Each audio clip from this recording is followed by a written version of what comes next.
Hello, hello, hello. So I'm happy that you're here with me. Yeah. I'm really excited because we're doing week 5 of Bachelor in Paradise. And so last week where we left off was literally Aaron and Angela. I think it's Aaron and Angela. So they decided that they were all in, and then basically what happened was Eric woke up and he just said, "Oh, I am not feeling this anymore." He didn't tell Angela that, but he felt that when he saw Cassandra come in, or he actually voiced that when Cassandra came in.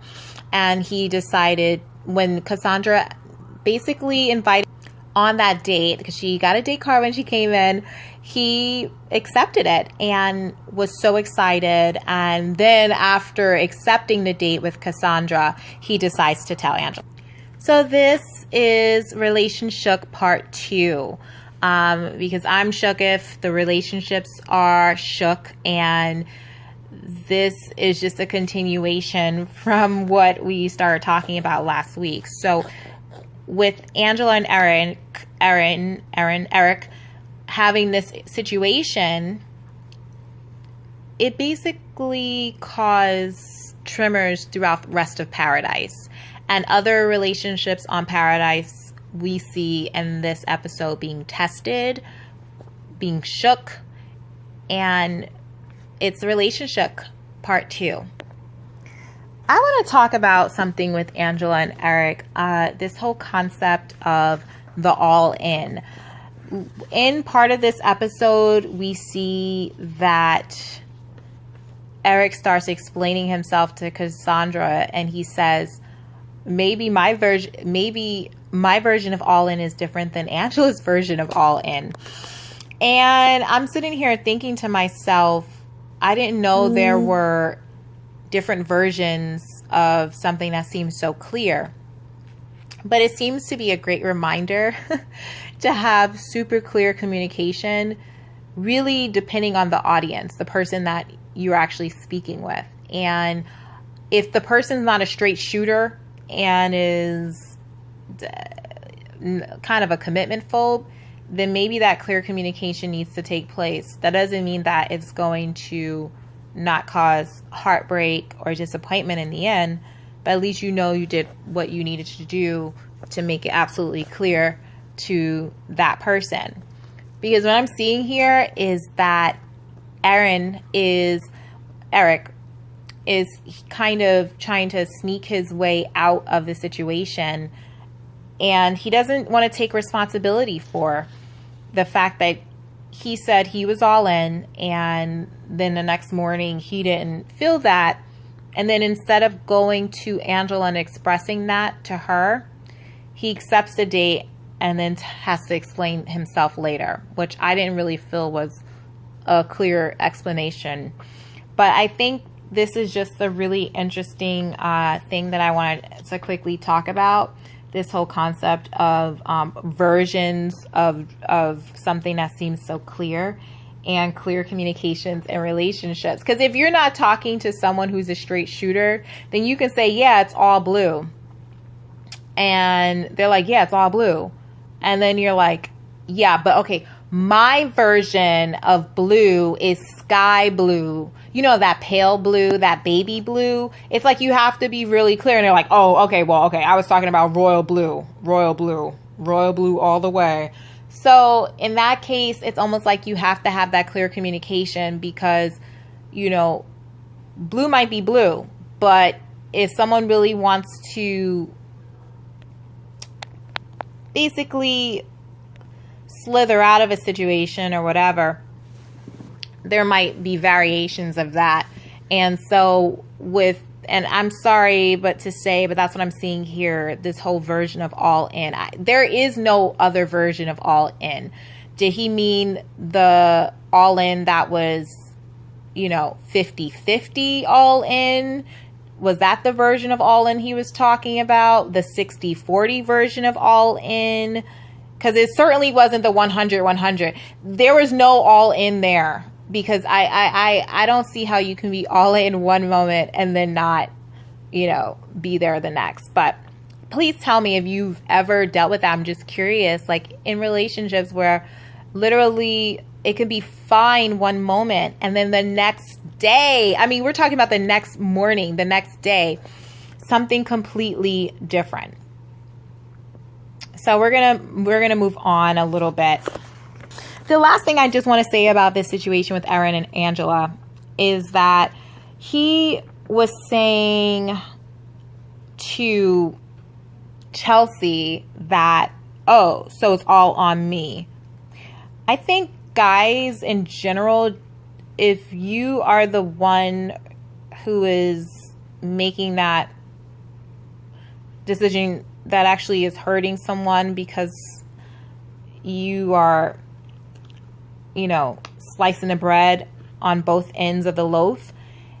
Yeah, I just made that up. But if you're slicing the bread on both ends of the loaf, then yes, take responsibility for it, because yes, that's part of what it is being a man. You take responsibility, you know, take responsibility for hurting the woman who you said, you know, you were all in with or gave your commitment to, and then quickly took it away when you didn't feel your needs were being met. And that's another thing I want to talk about, you know, even on top of the whole, it's all on you. Yes, take a responsibility, apologize.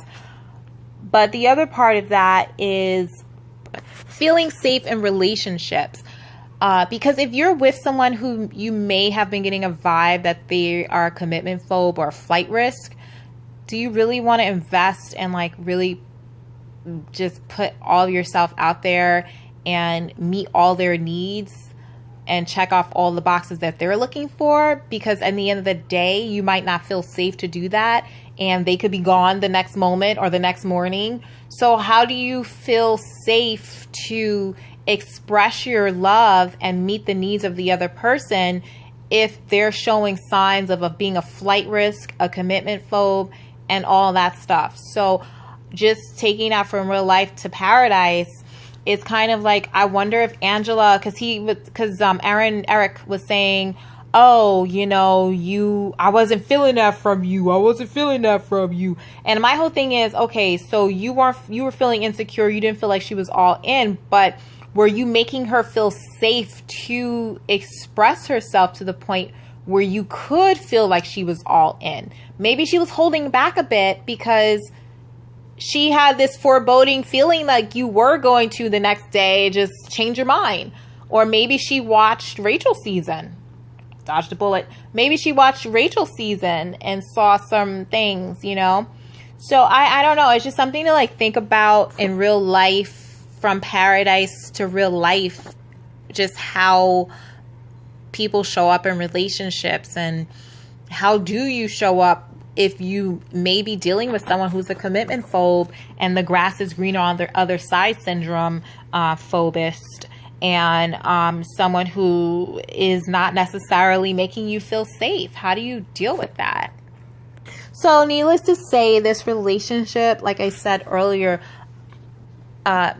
caused a lot of ripple effect all throughout paradise, and Tia and Colton did not escape. So we didn't see a lot of Tia and Colton in the last couple of episodes, which might have been refreshing to some. And for others, they may have really missed seeing them on screen. But they are back in full center of all the action, because it's so funny. Well, it's not funny, but it's just like ironic, because Tia got finished saying that she felt confident in the relationship, and that she said she doesn't think that, you know, Colton will be all in to not be. And she said she's known Colton for 6 months. I'm just going to pause it right there and talk about real quick this word confident and how it's been proven on this episode and other things in Bachelor in Paradise to be kind of like the kiss of death in the relationship. Seriously, guys, when people start saying, oh, I'm confident in this relationship, I'm confident, I feel confident, it's like all heck breaks loose, and all of a sudden, like someone from, you know, like another season or the person's personal past, like they come out. I don't know, it's just weird. It's just, or is their relationship is all of a sudden tested, and it's to the point where it's just ridiculous. So I think that people should stop saying that they're confident, because really, can you really be confident in paradise when there are new arrivals every moment, every second, every hour of the day, and you really just don't know what someone's thinking in their brain? And how can you be confident but maybe keep it to yourself? It just seems like it's the kiss of death, guys. What do you think? So Tia's confident, but Colton's not. Colton is struggling with being a people pleaser, and this has definitely spilled over and bled over into this relationship with Tia. And he is feeling like he's forcing it. So this is something he's dealt with in the past, even continuing to play football and be associated with football because that was part of his identity and that's what people knew him for. And so being a people pleaser, he probably stayed in the game even longer than what he was supposed to. In addition to that, with this relationship with Tia, he really likes her and cares for her and doesn't want to see her hurt, but he knows that he's not feeling it, and he's tried, but he's just not feeling it. And so this comes shortly after Tia says that she feels confident, which is, like I said, it's almost like the kiss of death on this in paradise to say that about your relationship almost. So Colton and Tia sit down and they discuss it, but he gets right to it, to the punch, and he basically tells her he's tried and, you know, he's leaving paradise, and she's so emotional. Like, I really felt for Tia. It was definitely sad to see that they weren't going to be together, but it was kind of in the clouds, you know, and their one-on-one date. Raven told her she doesn't feel like that was it. She wants someone for her that was going to treat her well, and she's deserving of that. And I spoke about that in the Colton Cloud 2 episode. And I also talk about how Raven was a really good friend to Tia to really express that truth, whether she felt Tia wanted to hear it or not. She really wanted to forewarn her about potential downfall of that relationship, which we're seeing, which we saw in this episode. I mean, what can we learn from that? What can we learn from that? I mean, like, what is the saying? Like, you can take a horse to the water, but you can't force it to drink. So it's almost like that. It's like you cannot force someone to be with you. You know, you really just can't. It's either there or it's not. Sometimes things do grow over time, and sometimes, you know, timing is everything, really, people say. And I can definitely see that with this relationship. It was just not the right time, and it just never caught up with them. A relationship that was kind of interesting was the whole Kamil and Annaliese thing. Annaliese is literally, she's like at their wedding day. She is already has picked out the dress. She's looking at the venue, and Kamil apparently thinks they're in the friendship zone, which is what he said to Shoshana when she came on Paradise. And she's looking for someone to take out on the date, and she offers that to Kamil, and he accepts, and they go on a date. But then I guess it wasn't that great. When they get back, Kamil is talking to Annaliese, and he's like, he was just happy to be back. Really, he's happy to be back in paradise with her.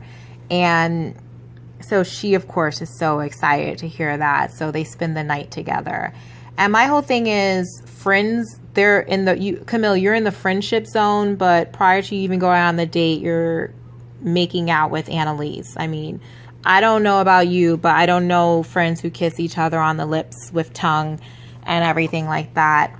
Then they're still in, I guess, the friendship zone, but you guys are spending the night in paradise together. So I don't know. I still didn't see like a commitment that was made between Kamil and Annaliese. And then we see Kamil having things planted into his head by Chelsea. And Shu is still trying to kind of see where things can go with him.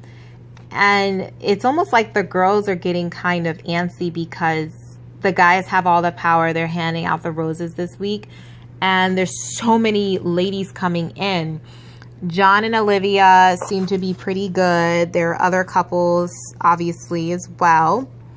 There are some really strong couples like Kendall and Joe, Astrid and Kevin. Then you have another Jordan and Jenna, Kamil and Annaliese, and now it's like Eric and Cassandra are kind of, you know, feeling each other a little bit. After that whole fiasco, Cassandra did kind of give him another chance. But Angela, Chelsea, the other girl, I think her name was Kristen. I mean, these were some of the girls. They didn't have anyone there, so they were looking to make a connection with someone. Ultimately, they wind up going home along with Tia and Colton. And the other kicker was that from Bachelor New Zealand, the guy from Bachelor Winter Games, you can check out my videos on that as well. He came in. His name is also Jordan. One thing, it was almost like this episode was reading my mind, because Kevin and Astrid ultimately got the date, and I was just thinking like, wow, they really deserved that, or they really needed it. And I think Eric was the one who said that. Fast forward with Chelsea, she just was displaying like snake-like behavior, and I was just like, wow, she's really like sneaky. She's like a snake. And the next thing you know, I see a snake on the screen. So it's kind of funny, but she was really planting things in Kamil's head about if he wants to speak with other women and all this other stuff. And it was just like wreaking havoc with. But on the flip side of that, it's like you can't really knock her for it because she was trying to stay there. She took some time away from her child and she really wanted to find love. And this is the opportunity for her to do it and really focus on that. But unfortunately, she was just having like a hard time from the beginning, and she was one of the people to go home. So she did wind up going home, as well as Angela, who, it did not work out with Eric. And Tia went home, of course. And then Kristen. Going back a bit, the reason why I was saying that Kevin and Astrid really deserved that relationship was because Ashley, and Jared came back to the paradise where everything pretty much started between them, and they got engaged. So a couple of Paradise Past came back and got engaged, and it was really sweet and cute. But then on the flip side of that, Kevin, whom Ashley allegedly pretty much, from what he says, cheated on him, when they were in a relationship to be back with Jared, Kevin was really struggling a bit with his emotions with the whole situation. He did. So since Kevin and Astrid got the date card, and Kevin was expressing to Astrid how he felt about the whole situation with Ashley I coming back, and really the whole engagement happening right in front of his face. And it was just really tough day for him because it brought back a lot of emotions and memories. Does that mean that he's not over the past? Does it mean that someone's not over the past if something triggers that memory and they get really sad and they have to deal with those emotions? Does it mean that they're not over the past, or does it mean that's just part of the healing process? What do you think that meant? Or just like, being human, obviously, if someone, your ex who cheated on you, gets engaged right in front of your face. I don't even know if she apologized to him about kissing Jared. If you had an ex and they cheated on you and got with the person they cheated with, and then they came back some kind of weird way and got engaged. I mean, this is highly unusual. I don't think anyone in real life really has to deal with what happened like this on Paradise. This is a highly unusual setup of events because they're all in the same, place. And, Ashley and I just happened to meet Jared in Paradise. So it's just natural for and fitting of them to come back to Paradise to get engaged. But it just happened to be the same season, everything coming together like this. Is quite unusual for it to happen in real life. But if it did, like say you were with an ex, that happened with you with your ex, and then you're with your new person in the restaurant where you and your ex, well, that's just like a whole nother situation. Why keep going back? Well, maybe they just have really good food. But anyway, then all of a sudden the same day, like your ex came and got engaged at that restaurant. Wow, how would you feel? Has it ever happened to you? I'd love to hear some responses in the comment section if you'd like to share. But I just think that is very unusual. But Astrid was really feeling with Kevin because she doesn't know how she would react. She said she didn't congratulate Ashley I. She was just sipping her champagne in the background, nodding. On Kevin and Astrid's date, he did tell her that he was falling in love with her.